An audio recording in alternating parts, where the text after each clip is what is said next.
নমস্কার, ভিল কিচেনে সবাইকে স্বাগত জানাই। আজকে আর একটা নতুন রেসিপি নিয়ে আপনাদের সামনে চলে এসেছি। আর আজকে আলু দিয়ে একটা চটপটা রেসিপি আপনাদের সঙ্গে শেয়ার করব। আশা করছি আপনাদের ভালো লাগবে। আপনারা প্রথম থেকে শেষ পর্যন্ত সঙ্গে থাকুন। এই রেসিপি করার জন্য প্রথমে আলুগুলো কেটে নিচ্ছি।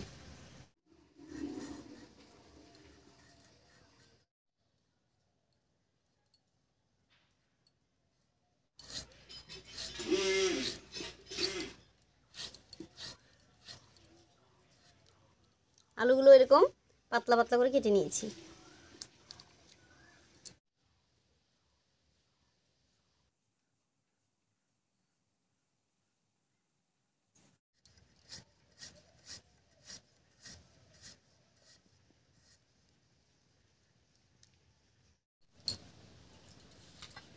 আলুগুলো কেটে নিলাম, এবারে পরিষ্কার করে ধুয়ে নেব।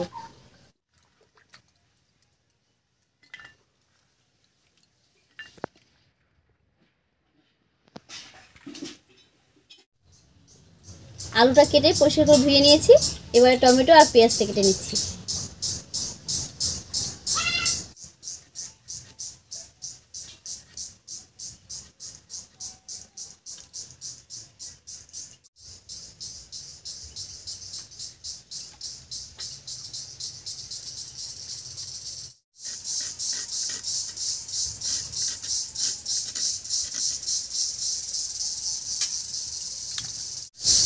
মোটামুটি সব কিছু রেডি করে নিয়েছি। এবার উনুনটা জ্বালিয়ে নিই।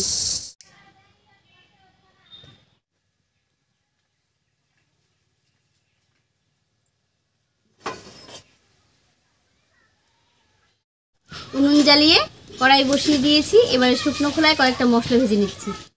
মশলার মধ্যে দেব কয়েকটা শুকনো লঙ্কা, 1 চামচ মতো মৌরি আর 1 চামচ মতো গোটা জিরা।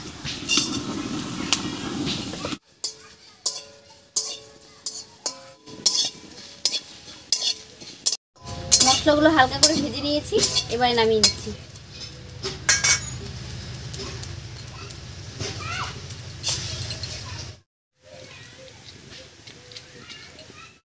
এবার ফোড়নের জন্য কড়াইতে দেবো সরষের তেল। আর আজকে তেলটা একটু বেশি করেই দেব। তেল গরম হয়ে গেছে। তেলের মধ্যে দেব 1/2 চামচ মতো গোটা জিরা, দিয়ে দেবো 1/2 চামচ মতো হিং, এর উপরে দেবো পেঁয়াজ কুচি। এবার ভালো করে ফোড়নটাকে একটু ভেজে নেব।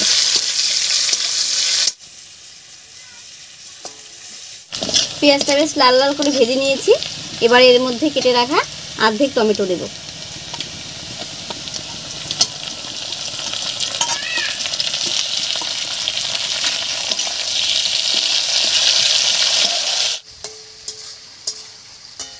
ফোড়নের উপরে টমেটো দিয়ে একটু নাড়িয়ে নিয়েছি। এবারে দেবো লবণ।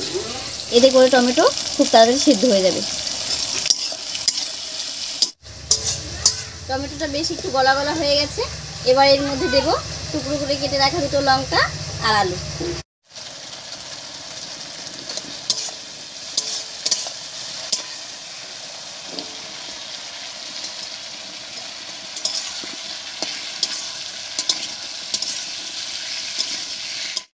আলু দিয়ে একটু নাড়াচাড়া করে নিয়েছি। এবারে দেবো পরিমাণ মতো হলুদ আর লবণ।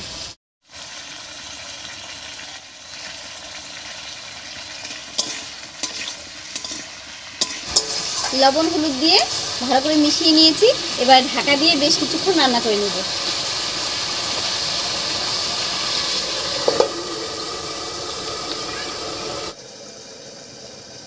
আলুটা একটু রান্না হতে থাক, আর এই থেকে আমি ভেজে রাখা মশলাটা গুঁড়ো করে নিচ্ছি।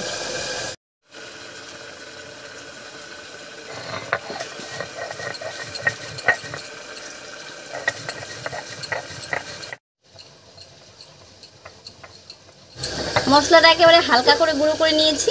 এবারে নামিয়ে নিচ্ছি। এদিকে আলুটাও বেশ কিছুক্ষণ রান্না হয়ে গেছে। এবারে ঢাকাটা তুলে নিচ্ছি।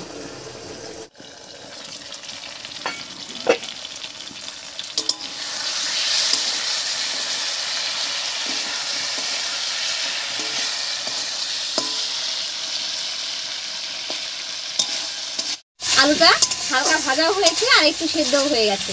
এবারে এর মধ্যে দেব কেটে রাখা বাকি টমেটো কয়টা আর গুঁড়ো মশলাটা।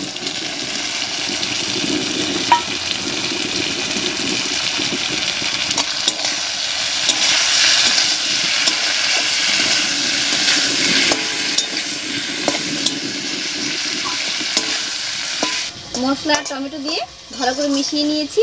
এবারে জল দিয়ে বেশ কিছুক্ষণ ঢাকা দিয়ে রান্না করে নেব।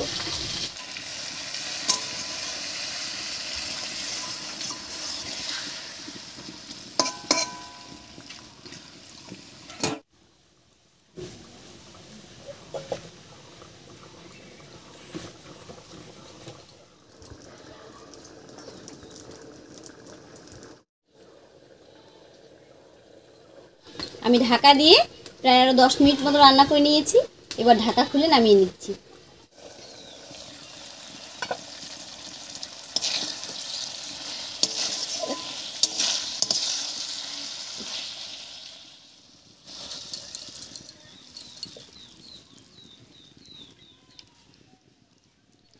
আলুর চটপটা রেসিপি একদম রেডি হয়ে গেছে। এটা গরম গরম ভাত, রুটি, এমনকি পরোটার সাথে খেতেও কিন্তু দারুণ লাগে। খুবই সহজ একটা রেসিপি, আপনারা একবার হলেও বাড়িতে ট্রাই করবেন এবং খেয়ে বলবেন যে কেমন হয়েছিল। যাই হোক, আজকের এই রেসিপির ভিডিও আপনাদের কেমন লাগলো অবশ্যই কমেন্টে জানাবেন। আর যদি ভালো লাগে একটা লাইক করে দেবেন এবং চ্যানেলটিকে সাবস্ক্রাইব করে রাখবেন আরও সহজ রেসিপি দেখার জন্য। আজ এ পর্যন্তই, আবার কাল দেখা হচ্ছে নতুন কোনো রেসিপি নিয়ে, ঠিক সন্ধ্যে 6:30টায়।